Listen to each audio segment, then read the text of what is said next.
other half of the Happy Gang partnership was John Stewart, a former actor who played Dane in many J.C. Williamson pantomimes. But when he came to radio, he became a man of many parts. And here he comes, the happiest man in the whole wide world. Oh. Toombs.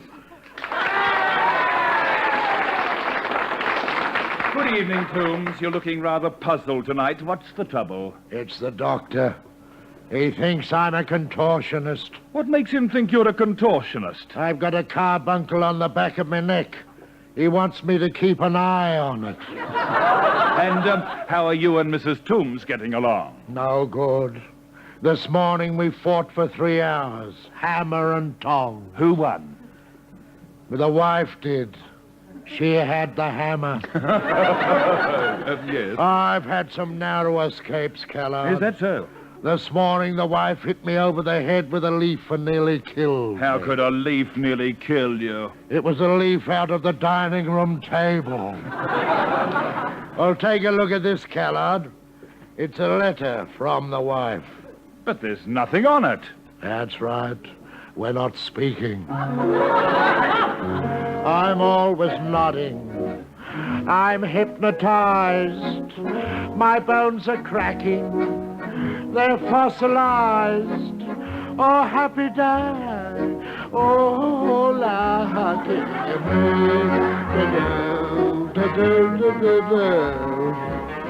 I could be dashing and debonair, but I'm the victim of wear and tear. Oh, happy day. Oh, lucky me. I used to laugh at, but it made me wince. I haven't done any laughing since. Oh, happy day. Oh, lucky me.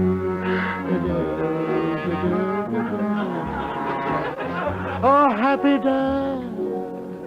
Oh, lucky me.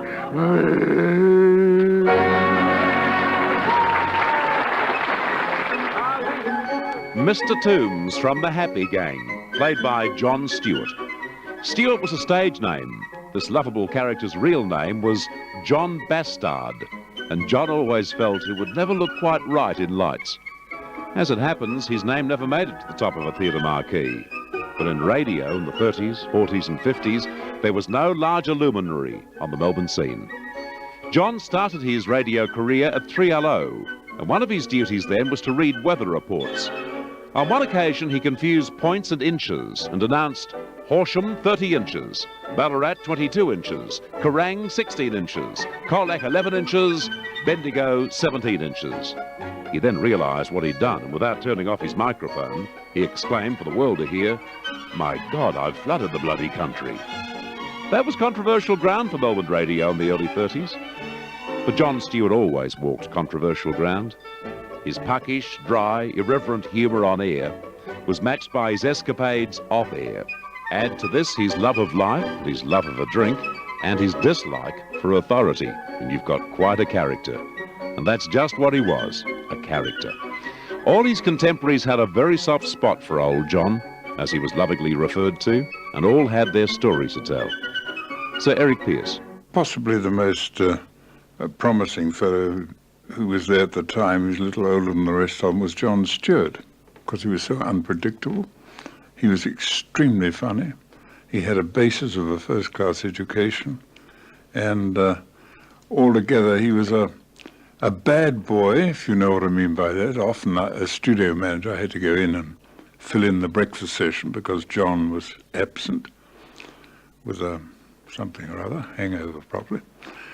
But I remember him, I think, possibly, as the one bloke that I related to very closely. Today's top television actor was yesterday's top radio actor, Keith Eden. He speaks of John. I better tell you the Flinders story of John, I suppose. He used to vanish now and again. He'd get on the booze, John. And he suddenly decided he'd had enough. And he'd just jump in his car and go away. Anyhow, down here there was an alcoholic artist called Raymond Wallace. who is now dead. He used to drink for 6 months and paint for 6 months, and anyhow John knew him, and down he came here, just walked out of 3DB. Nobody knew where he'd gone, not the faintest idea. We just didn't turn up. And Eric Welch used to do the breakfast session while John wasn't there. Anyhow, one bloke, Les Stelling, who was the chief salesman, said, "I think I know where he is."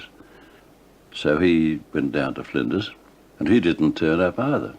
They used to go up with old Auntie Johansson in their cray boats every morning and then come home and get drunk for the rest of the day. So Les didn't turn up for 7 days afterwards. And anyway, eventually somebody, I think it was one of the engineers, said, "I think I know where they are," and he came down and dragged them all back again. So that was Flinders with old John. Channel 7's Dan Webb talks about his old DB workmate. John Stewart and I were great friends. John had a love of travel. He had an imagination that was a mile long, and his ambition was to travel around the world. I'd come from Burma, Siam, Indochina, all these exciting places, and so we used to go down to the pub and talk about the fun that I'd had on these trips and so on. And seemed to catch his imagination. Anyway, he lost his voice, and I got the royal summons up to John's apartment in East Melbourne, and he wrote me a note, and he said, "I'm recommending you for the breakfast session." So I was terrified, frankly, because his reputation was very, very great. John Stewart, he was a funny man, delightful man. He was the guy that sacked Sir John Williams, the chairman of the Herald, you know. Well, he used to go on benders every now and again. He'd hop down. It was a pretty torrid sort of breakfast session. You know how breakfast sessions get. And so by midday there was nothing to do, and if there wasn't a cricket match to watch or something of golf to play, John used to find his way down to the Phoenix, and sometimes he used to stay there a little bit too long. And in those days, of course, there were none of the drink-driving rules that we have today. And this black MG Magnet that he owned used to sort of zoom erratically down Flinders Street.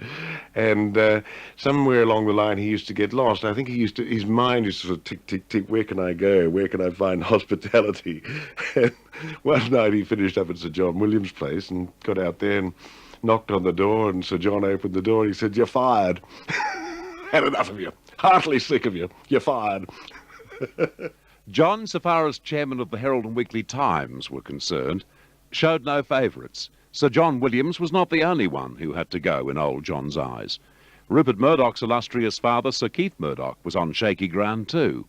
Maury Callard. But he used to get on the tear occasionally. And when he got on the tear, it would always fall to my lot that I'd have to do the breakfast session whilst he was on the tear. And on one occasion, when he was on the tear, he came back and he said, "It's no good to me," and so and so and so. Or he's talking to me over the phone.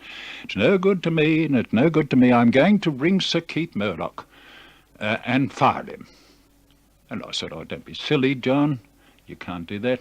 He said, I am. He's done this and he's done that and so on." And he did ring Sir Keith. So he rang Sir Keith and fired him. Well, of course, Sir Keith appreciated the joke, apparently, because nothing happened, but that is literally true. He fired Sir Keith, or tried to. Sometimes John got the knife out even closer to home, even to the hand that fed him. The legendary 3DB manager Dave Worrell wasn't safe. Here's producer Alf Potter. He was a bit wayward now and again, and he used to ring up at 1 or 2 o'clock in the morning when he felt he was fit enough, and one morning he rang Dave Worrell and sacked him on the spot. Now Alf confirms Maury Callard's memory. And also another time he got very cross with the Herald board, and he rang Sir Keith Murdoch and didn't like the way Sir Keith Murdoch was running the Herald and the Sun and 3DB, and felt he was responsible for everything that was going wrong. So he rang him and sacked him on the spot. John Stewart loved sacking them on the spot. But do you know, John himself was never fired from 3DB, suspended many times, warned countless times, threatened with instant dismissal 1,000 times. But in his era, he was as important to 3DB as the radio mast itself. He compared many programs, including a highly popular listener inquiry quiz program called Information Please. 3DB Melbourne, 3OK Central Victoria, the Herald stations, relaying to 2UW Sydney, 5AD Adelaide, and 7HO Hobart.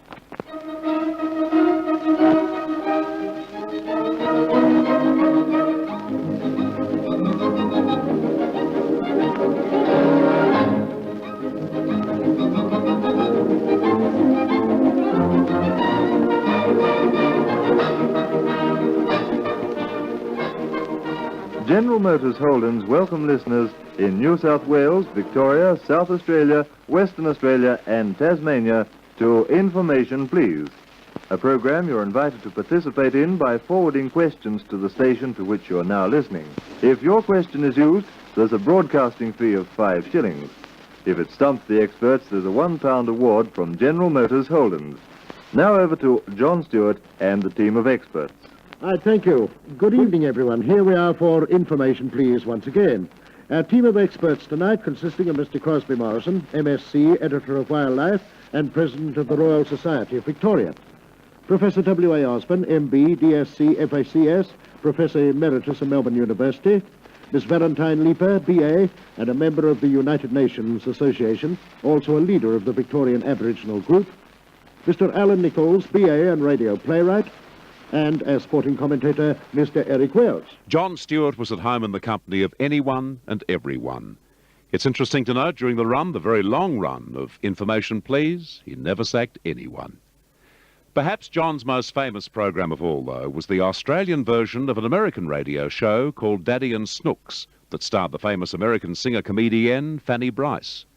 In the 40s and 50s, every Sunday night at 7:15, 3/4 of Melbourne radio listeners tuned to 3DB to hear John Stewart as Daddy and adult actress Pat McLean as his young daughter in the immortal Daddy and Paddy.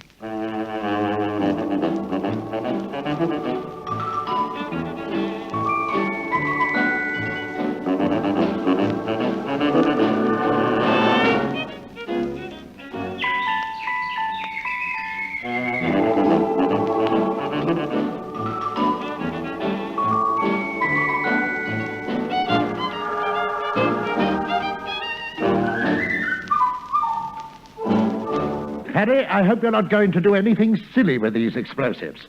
I once knew a man who used to invent things with explosives. Did I ever tell you about him? Oh, here we go.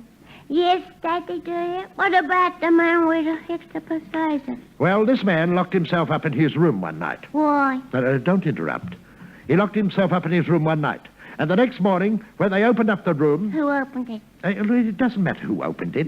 It's just that somebody unlocked his room next morning and they found spots all over the wall. Yeah? Yeah. Well, go on, Patty. You've been so anxious to ask questions all the time. Why don't you ask one now? What sort of question would you like me to ask you, Papa, dear? Well, you're supposed to ask me, were the spots on the wall bits of explosive? Yeah. I know, Daddy. They were bits of the inventor. Oh, wouldn't it make you sick? A lot of memories for a lot of people. As we've covered already, John Stewart was one of the greatest, one of the most unique characters that Melbourne radio ever had. He died in Sydney in April 1985 at the age of 84. It's interesting to note that all the stories told of John, many of which have become radio legends, are told with love, because regardless of how many bars he breasted, how many executives he fired, this man with extraordinary talent had the respect and admiration of everyone about him. He spent some years later in his career as a comedy writer and occasional sketch worker at Channel 9 in Melbourne. One of his most famous performances was as Father Christmas on the special Christmas Eve edition of In Melbourne Tonight. I'm sure Princess Panda will never forget the night that Santa Claus, in front of 500,000 viewers, demanded a dance, a kiss, and the address of her chimney, and then swayed to his dressing room to have just one more festive drink with his fellow performers. A final word from former 3DB manager Curtis Crawford. John was a rather erratic person. In many ways, he was a brilliant announcer, brilliant man on his breakfast program. He's inclined to bend the elbow a wee bit, and he used to come in to me and resign quite frequently. Then he'd come in the next morning and said, "Did you see me yesterday?" And I'd say, "No." "Oh, good." And he'd walk out again. He'd start work again. Funny man. And that he was, a funny man. A lovely one, too. A happy day. Oh, lucky me.